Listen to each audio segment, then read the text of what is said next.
everybody, it's Jase with Marshall Made Collectibles, and today I have a special review and unboxing. Before I get started though, I want to give a shout out to Ralph over at Fairway Hobbies that made this possible. If you've never shopped with Fairway before, I will have a link in the description below. They're an amazing collectible store. They've been around for years. One of the things I really like about Fairway is they have a lot of older pieces that maybe you can't normally find at your other retailers or online retailers. There's a good chance they have it. And again, they are super awesome to deal with. Ralph is amazing. I got my order in like 2 days. So give them, check them out. And like I said, I'll have a link in the description below. Okay, and what we have in front of us today is something that's really cool. This piece came out about a year ago, and it's from DID. If you're not familiar with the DID Corporation, that stands for Dragon and Dreams. They normally do military figures, a lot of World War II pieces. This one, however, is the Austin figure, and it's based off of Los Angeles Police Department, or the LAPD. What makes this one extremely special is the likeness, and the outfit is a dead ringer for Robert Patrick from Terminator 2, which is the reason why I'm interested in it. Without further ado, now I think, like I said, this came out about a year ago. So without further ado, let's go ahead and crack this open. The shipping box is just a plain brown shipping box. If you're interested in the item number, it's MA1009. If you're interested in the model number of Robert Patrick from Terminator 2, he was a T-1000. And he just comes in a thin shoebox kind of design, LAPD patrol, and you have a picture of the actual figure on the front. Let's go ahead and get this plastic off because it's given an awful glare on camera. There he is out of the plastic. You have a picture of the figure on the front.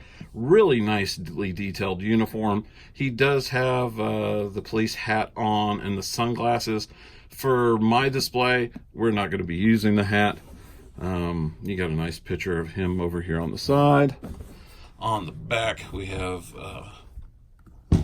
some pictures of the equipment on his belt, the keys, the badge, the tie clip, just showing you all the intricate details that they have. There's a good picture of the face sculpt, which does look like Robert Patrick. Everything is still sealed up. If you've ever had any of DID's bigger pieces, they have like this big kind of display thing that they put around it. It's usually like a larger box, and here is no exception. What they've done is they've taken this whole thing around the figure, that whole cardboard, and made this huge backdrop, which you could put in your DTOF. And then you have a picture of the head sculpt of the figure. And I've got to say, I've seen the Hot Toys version. The Hot Toys version of this figure is amazing. This head sculpt, though, is better detailed. I mean, it even has like the little mole on his face. Right there, you got another picture of him in his outfit. You got another picture of him looking like he's running, which is pretty damn funny. Because if you remember the movie T2, he spends a lot of time running after them. And then we have another picture. We remove this card, the foam insert, and there you can see the figure. Wow, he does look cool already. And they got a nice little ribbon here, I guess, to pull up the trays. Let's go ahead and set this down. And first thing we'll look at is the cap.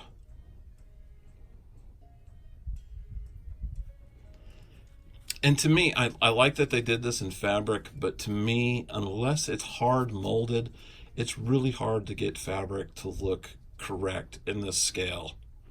So even though it's got like all the, like even right there, it's got like the little vent things like you would have in a normal peak cap.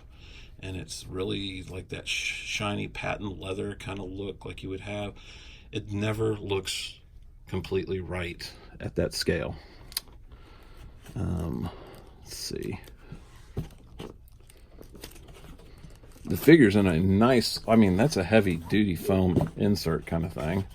We've got a little bag here that has the Austin name logo there for his name badge. And if you do watch the movie, that was his name in there. Looks like we have the tie clip there, some extra little buttons in case you lose anything.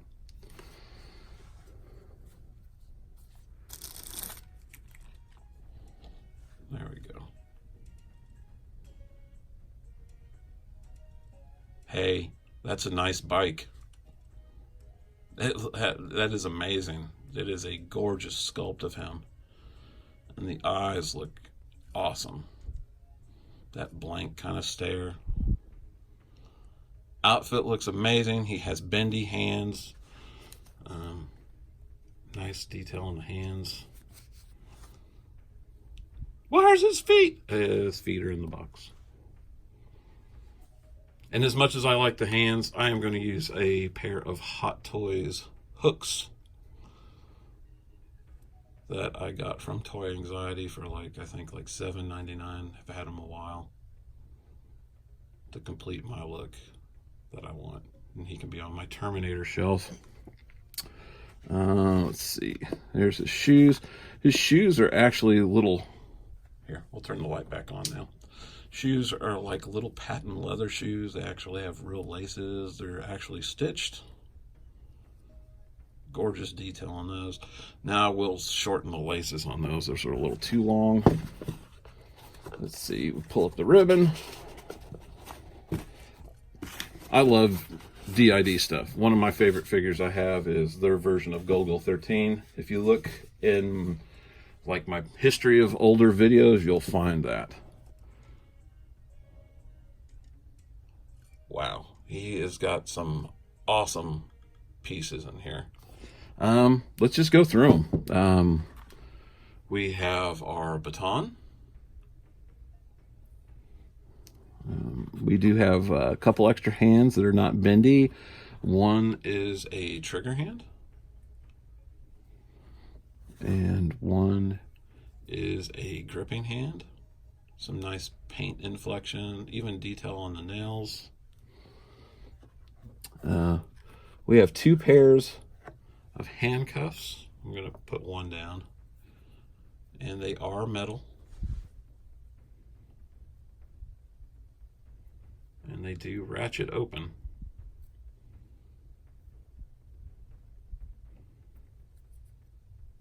Very nice. We have our radio with mic.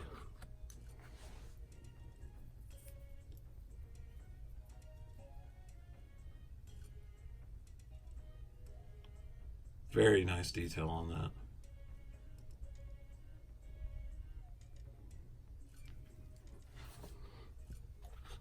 We have a couple clips. And you can even see the brass bullet detail in there.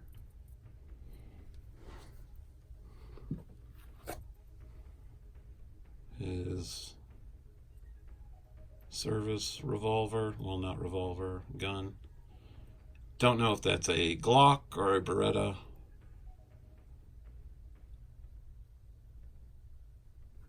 And let's see, does it? Yeah, it slides, and I'm sure the clip is removable since they give us clips. Yeah.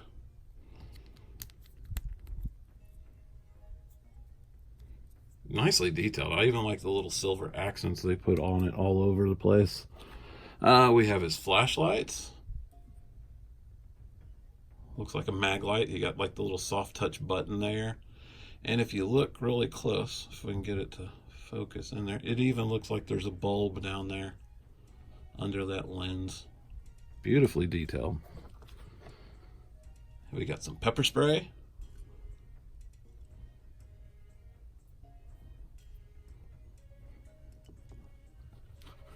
And finally, we have his belt, and his belt is amazing. Look at that. You got keys dangling from there. Oop. Got two pouches for the clips, a pouch for the pepper spray, the radio, flashlight, a couple pouches for the handcuffs, and those all are like leather-like detail. And then you have for the pistol, the gun. Like, look at that. There's even like the detail on those keys. It's crazy. So what I'm going to do is I'm going to go ahead and put him together, and I will be right back. And I almost forgot, I saw these in there. There's 2 extra hands here, kind of like gripping hands. So he does come with 3 pairs of hands. All right. Okay, everybody, and we have Austin all set up. Officer Austin. One of the things I wanted to touch on is behind that cardboard sheet, which was like his image of his face. On the back, it's telling you how to like change the head or change out the hands, where it's saying use a blow dryer. The rubber is soft enough. I had no issue whatsoever changing out the hands. I recorded a little sniglet. I don't know if I'm going to include it in the video, but it was how I altered the shoelaces to get them into a normal length. One of the things I will touch on here, just in case I don't include that, is you are going to need a few things to put this figure together. Now, I'm used to putting together military figures from back in the day, and the molly rigs were a real pain in the ass. This one is got some challenges as well, and it mostly deals with the belt and some areas of his uniform. Things that I would recommend if you were to get this figure, of course, you need a good pair of scissors. You can never go wrong with a nice pair of hemostats, just because the belt, and I've got huge ass meat hook for hands, so that's always handy. Some double-sided tape is awesome. Some super glue and some glue applicators, so you're not putting on a ton of glue. You can just pinpoint what you want. A couple things that I missed in the box when I was unboxing him for you guys is I completely missed his sunglasses. And I missed his little tie tack thing, or the tie clip. And you will notice a couple things that are different about him now than when I took him out of the box. Namely, the tie. If you go back and look, the tie was going towards crotch level. To get it to go to the normal length, it's an actual tie. So if you've never had the joy of tying a Windsor knot in 1/6 scale, I'm going to go ahead and turn him around. If you, like I was going to say, if you've never had the joy of tying a Windsor knot in 1/6 scale, I can highly recommend doing it. It is so much fun. I don't think I've cussed so much in my life over putting together a figure. It was completely insane getting it to just the right length and getting it perfectly set the way I like it. And I'm anal retentive about how I do stuff, because see, even this is bugging me right now with his nightstick sticking through the stand like that. All right, now you can go back. Anyway, to get it everything looking the way I wanted it, like the tie laying down, the collar laying down, that's where a lot of your double-sided tape, and that's just an old customizer's trick. You can get the collar laying down flat. Even in their photo pictures that they have of him, the collar's not laying down and the tie's kind of sticking up. To me, that looks, it makes it look not like a person. It makes it look more like a toy or a figure. To get it to be more natural and have cloth lay the way you want it to, sometimes you have to manipulate it in the scale. And that's all I did. See, his tie is nice and flat up against his chest. It's not flaring out. It doesn't look stupid. And as he comes around, the collar's nice and tight. And it looks like a police officer would, that is anal about his appearance, in the way Robert Patrick played the T-1000. There wasn't a hair out of place. He was perfect. You know, he was perfectly done up. And then when he was in the biker motif, it was completely different, you know, with the helmet and everything like that and the high boots. But when he was in this cop form, he looked like the epitome of what an LAPD police officer would look like. I can completely highly recommend it, and it will look beautiful in any Terminator 1/6 scale collection. That head sculpt is absolutely gorgeous. The paint details are spot on. The uniform, I will dare to say, because I have seen the Hot Toys one up close and personal, I think the uniform's better. I think the uniform is better. It is better detailed. There are actual buttons, the belt, all the gear, everything like that. It looks real. The shoes being the actual leather look with the actual laces, they look fantastic. Now, there might be some people that want to like go back and forth on the head sculpt, because, you know, there's just Hot Toy fanboys, and I have a lot of Hot Toys. I have a lot of Hot Toys Terminator figures. But to me, this is the epitome of how he looked in the movie, and I think they did a fabulous job. Face might be a little gaunt, a little more gaunt than he was in the movie, but other than that, I have no qualms about him at all. And I'm going to have some HD photos here at the end. If I still had my T-1000 Hot Toys figure, I'd do some comparison photos, but I don't have him anymore, which is the whole reason why I wanted to get this piece, because it was so inexpensive. Like I said, if you do get him, there's going to be some cussing, and you're going to need a few things to get him just right. If you get a chance, check out Fairway Hobbies, where I got this from. I think they still have some of them in stock. Fantastic place to shop with, again, and I will have a link in the description below. I really appreciate you being here watching my video. If you haven't hit that like and subscribe button, go ahead and hit that like and subscribe button. Be sure to comment, tell me what you think of this figure. I'd really like to hear your thoughts. And again, this is Jase for Marshall Made Collectibles. Thank you for watching, and take care.